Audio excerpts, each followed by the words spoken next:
I don't usually stop when I'm driving long distances at night. I like to keep the engine running, music low, windows cracked just slightly. It keeps me awake. But that night, the desert highway felt heavier than normal. The sky was moonless, the road empty, and the silence inside my car made my chest tighten. My eyes burned from hours of staring at the dark ribbon of asphalt. So when I saw a dirt pull off on the right, flat, open, nothing but sand and scrub, I slowed down. Just 10 minutes of rest, I told myself, and then I can move on. The moment I parked and turned off the headlights, the darkness swallowed everything. No sound, no wind, just the ticking of my cooling engine.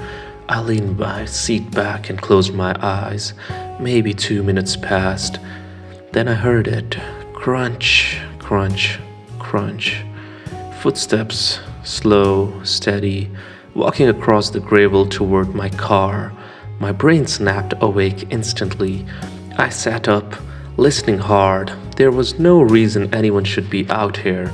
No houses, no stores, no towns for at least 40 miles. I held my breath. The footsteps stopped. I didn't see anything outside, only black. I reached over and flicked on the dome light inside the car. For a second, my own reflection in the window scared me. Then the sound started again. Crunch, crunch, crunch, crunch. But this time, it moved in a circle around my car. Someone was walking around me. I wanted to start the engine and get out of there, but I was frozen. I don't know why. Something about the sound felt wrong.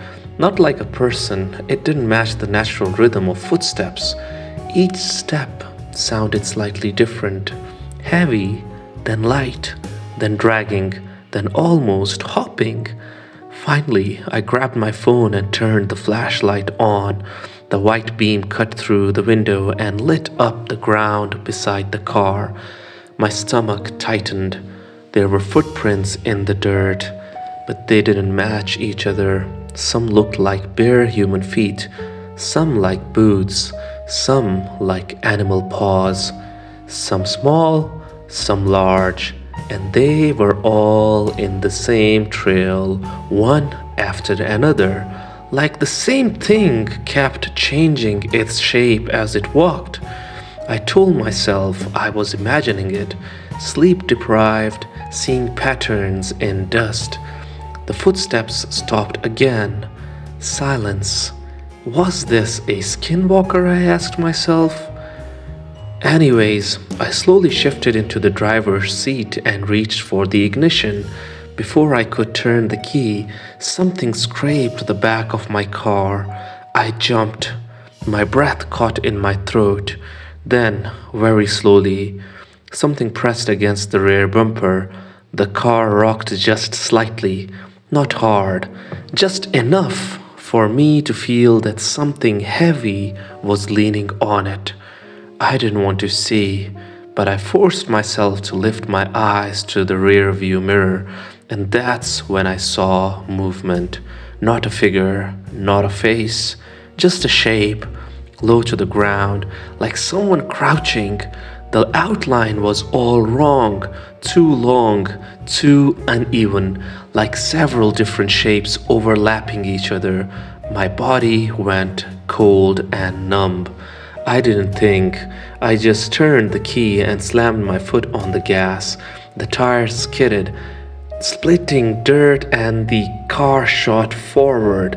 As I sped back toward the highway, I glanced once in the mirror.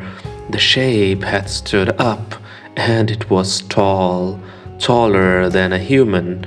Its outline seemed to ripple, like its body couldn't decide what shape to be. I didn't slow down until I reached a gas station 30 miles away. The fluorescent lights felt like heaven. Other cars were parked there. People were inside. Normal life. At last, peace. At last, calmness. At last, survival. I stepped out and walked around the car to check for damage. My heart dropped. There were footprints everywhere around the vehicle, dozens, all different, human, animal, bare booted, large, small, some overlapping, some deep, like something heavy had stood there watching me. One set of prints stopped right at the driver's door, as if something had been leaning close, as if it had been deciding whether or not to open it. A man walked out of the convenience store and saw me standing there, pale and shaking. "Long drive?" he asked casually. I nodded, but didn't speak. He pointed at the dirt on the ground. "Strange tracks you got there."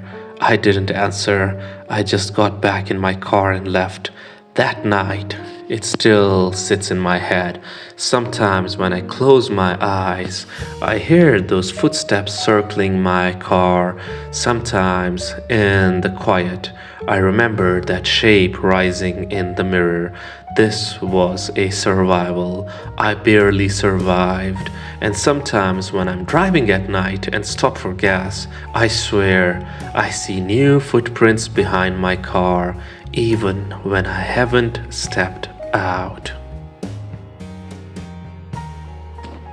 It was 3 in the morning when someone tapped on my bedroom window. At first, I thought it was part of my dream. I was half asleep, mind drifting, but then I heard it again, this time louder. Tap, tap, tap. Knock, knock, knock. I sat up, heart already beating fast. My room was dimly lit by the small lamp I always kept on. Shadows stretched across the walls. The window was just a dark square beside my bed. Then I heard my little brother's voice. "Hey, can you open up? I need help." My chest tightened. His voice sounded scared, shaky. I pushed the blanket off and stepped toward the window, but something stopped me. My brother was sleeping in the next room. I had checked on him around midnight. He'd been knocked out, snoring softly. Another tap came. "Please, it is me. Believe me." I swallowed hard. The voice sounded exactly like him. The tone, the pace, even the little crack in his throat when he was nervous. But why would he be outside? He hadn't gone out, he would have asked me. My hands were shaking as I reached for the curtain. I forced myself to pull it back just an inch, enough to see an eye, except it wasn't an eye. It looked almost like one. Same color, same shape, but the skin around it was stretched too tight, like the face wasn't finished being a face. I stumbled backward, knocking into my desk. The lamp shook, making shadows dance across the walls. The voice outside changed, not in tone, but in confidence. "Open the window." It didn't sound scared anymore. It sounded like a command, like it understood my brother's voice but didn't understand emotion and how it worked. I didn't answer. I slowly backed toward my bedroom door. The tapping turned and returned faster, faster, sharper. Knock, knock, knock. Tap, tap, tap. "Let me in." This time the tone was completely wrong. Flat, expressionless, like a recording played by something that didn't truly understand the meaning. I reached the hallway and rushed straight to my brother's room. I pushed his door open. Yeah, he was inside, sleeping peacefully. I shook his shoulder. "Hey, wake up!" He groaned and opened his eyes. What is wrong?" I didn't know how to explain it, so I just whispered, "Don't go near the window, please." He blinked, confused, but when we heard another series of taps echo down the hallway from my room, he sat up fast. We both listened the knock. Slow now, gentle, almost teasing. "Come back," the voice said softly, still sounding exactly like him. My brother looked terrified. "Is that me?" "I don't know," I whispered. We didn't go back to my room. We locked his door and sat together on the floor, backs against the wall. For a few minutes, everything was quiet. Then the tapping started again. On his window this time. My brother grabbed my arm, eyes wide with fear. "Don't answer it," I whispered. The voice outside spoke again, still using his voice, but the words were strange now. "Why are there two of you? I am the real one." We froze. "Only one should be here," it whispered. The tapping stopped. Then the sound of slow footsteps dragged along the side of the house, heading toward the back door. My heart felt like it would explode. "It is moving," I whispered. We heard the back door handle jiggle, then scratch, then twist. We sat completely still. Finally, after what felt like hours, the house fell silent. We didn't sleep that night. When the sun finally rose, we checked the backyard together. There were footprints in the dirt, but they weren't my brother's. They weren't mine. They were uncertain. Some were too long, some too short. Some looked like bare feet, but the toes were spaced wrong. Others looked almost like hands pressed into the ground, and they led directly under my bedroom window, then around the house to my brother's window, then the back door. Then the prints simply stopped, half formed in the sand, like whatever made them had decided not to walk anymore. We moved out 2 weeks later, and even now, when I hear a tap on a window or someone outside calling a name in the darkness, I freeze, because I know that thing is still out there. I researched. I went through my computer to understand what this was. I do not exactly know what it was, but some signs pointed out that this might truly be a skinwalker, and it still remembers my brother's voice. I never planned to see anything that night. I just wanted a quiet drive home.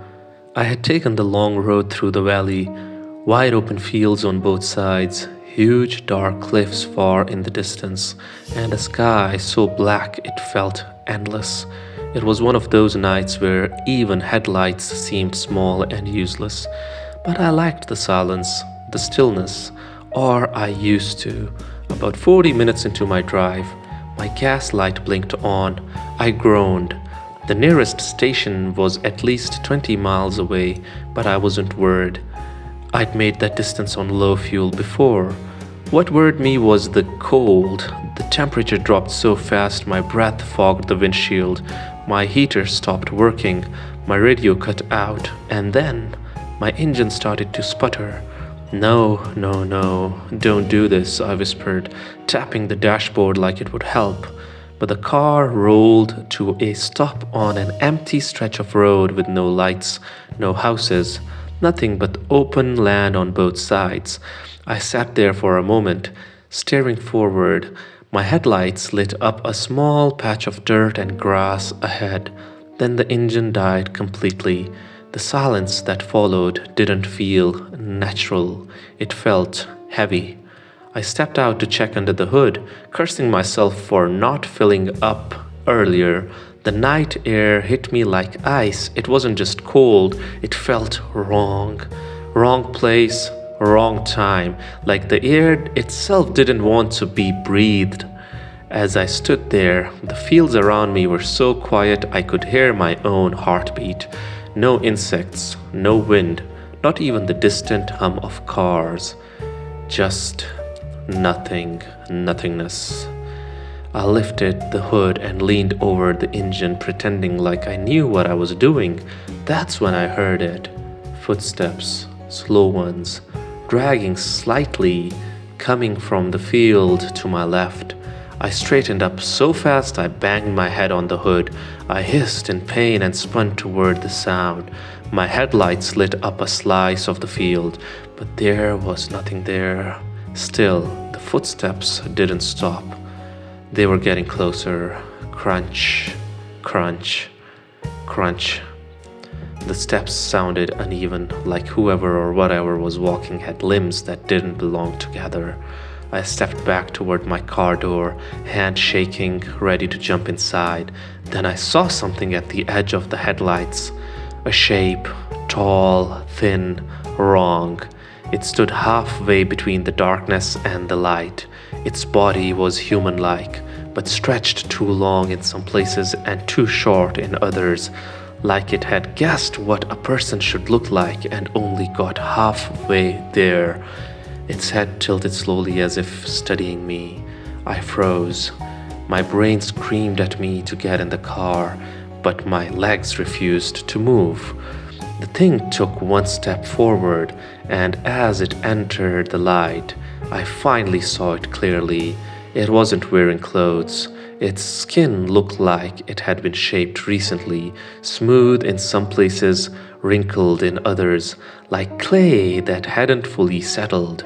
Parts of its body seemed unfinished, still shifting slightly under the surface. Its face, God, it looked almost human, but the features weren't lined up right. The mouth was too wide, the nose was too flat, the eyes were dark and reflective. And then it spoke, with my voice. "Are you lost?" The sound ripped through me. Hearing my own voice coming from that thing felt worse than anything I had ever experienced. I stepped backward instinctively. It mimicked the step, same timing, like it learned the motion just from watching me. "Stay away," I whispered. The creature repeated that too, same tone, same whisper, like a broken echo trying to understand language. I finally snapped out of the trance and lunged into my car, slamming the door shut and locking it. My hands shook violently as I twisted the key. The engine didn't even cough. It was dead. The thing approached the car slowly, its shadow stretching unnaturally long in my headlights. It reached the passenger seat and placed a hand on the window. The glass cracked under its touch. Not shattered, just cracked. Like the thing wasn't trying yet. I curled back in my seat. It leaned down until its face was pressed against the window, watching me with eyes that didn't blink. Its mouth stretched into a smile it didn't understand. Too wide, too forced, like a puppet learning a new expression. "Let me in," it said, still using my voice. I shook my head violently. It tilted its head again. Then it tried another voice, deeper, unfamiliar. "Cold out here?" Then yet another voice, a woman's this time. "Help me." It was sampling different sounds like it was trying to find one that made me open the door. I slid down in the seat until I was out of view. I covered my ears. My hands were trembling so badly I could barely breathe. Silence followed. Then, a tap on the glass beside my head. I looked up. It was crouched right outside my window, face inches away, staring at me from an angle that looked painful, neck twisted, head pressed sideways. Its mouth opened slowly, but it didn't speak. It listened. I don't know how I knew that, but it felt like it was studying the sound of my breathing, my fear, the rhythm of my heartbeat. Then its body started to shift, like it was trying to reshape itself. Its arms lengthened, its shoulders narrowed, its face pulled tighter, adjusting, realigning, moving closer to my features. It was trying to look like me. That broke me. I screamed and kicked at the door, scrambling across the seats until I tumbled out the other side of the car. I hit the ground hard, got up and ran blindly down the road. The cold air cut my lungs, but I didn't stop. Behind me, I heard footsteps, quick now, learning, following. I ran until I saw headlights in the distance, a truck coming toward me.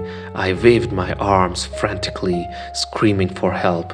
The truck slowed. The driver rolled down the window, eyes wide. "You okay? What happened?" I need help. Something is out there. My car." I looked back. The road behind me was empty. My car was there, but the field was silent. Nothing moved. The driver helped me into the truck and took me to the nearest station. When we returned with police an hour later, my car was untouched, except for one thing. On the passenger window, where the creature had pressed its hand, the glass was cracked in the exact shape of long, uneven fingers, and on the dirt beside the car, pairs of footprints circled it, dozens, all different sizes, all different shapes, like something had kept trying new ones. I didn't sleep for days, but the worst part, I will never ever go over this. Never.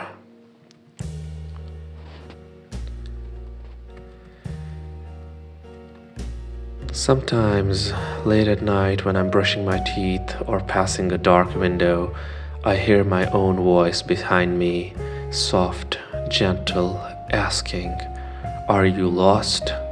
Is this my imagination? Or is the skinwalker still here?"